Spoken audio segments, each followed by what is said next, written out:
For months, this programme has been investigating the Conservative Party's spending in South Thanet during last year's general election. 18,838. We reported how the party spent almost £20,000 supporting their candidate Craig McKinley, who battled to defeat UKIP's Nigel Farage, money that was either declared as national spending, not local spending, or not declared at all. Today, the battle moved here to Folkestone Magistrates Court. A district judge heard how Craig McKinley and his agent may have bought an election, and that police needed more time to investigate.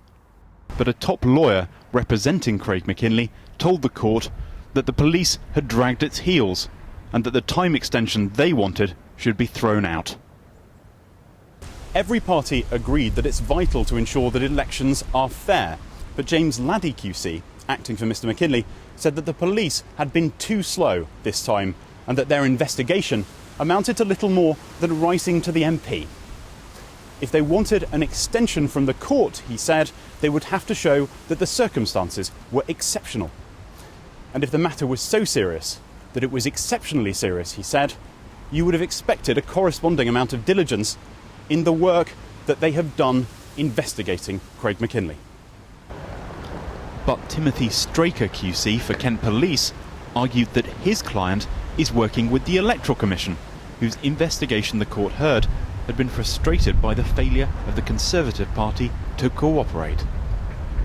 In a submission to the court, the Electoral Commission said, "The investigation has been delayed and hindered by the failure of the Conservative Party to provide complete and timely disclosure.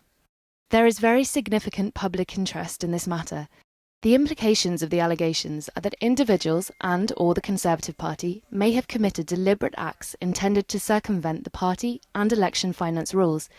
These allegations go to the very heart of our democracy." Our investigation has revealed how top Conservative Party staff, like campaign specialist Marion Little, were parachuted into South Thanet to take over the campaign. Hotel bills reveal a large number of workers were put up in hotels, including the party's former head of press and 2 special advisers who had worked for Theresa May. And the party used branded battle buses to bring more activists into the constituency to campaign for Craig McKinley. But the costs of it all were not declared on McKinley's spending return, and today the judge agreed that that should be investigated. In the end, the judge was satisfied that the investigations into Conservative election expenses were wholly exceptional and unprecedented in scale. District Judge Barron also said that the matter went far beyond the usual circumstances. So what this boiled down to is that question of delay. And the judge said that he was not satisfied that sufficient investigations had been undertaken by Kent Police. Today, the defeated candidate Nigel Farage had this to say.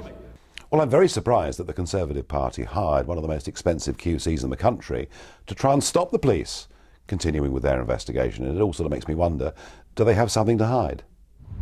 The Conservative Party insists all its spending was carried out in accordance with the law. In the case of South Thanet, that is now a matter for Kent Police to determine.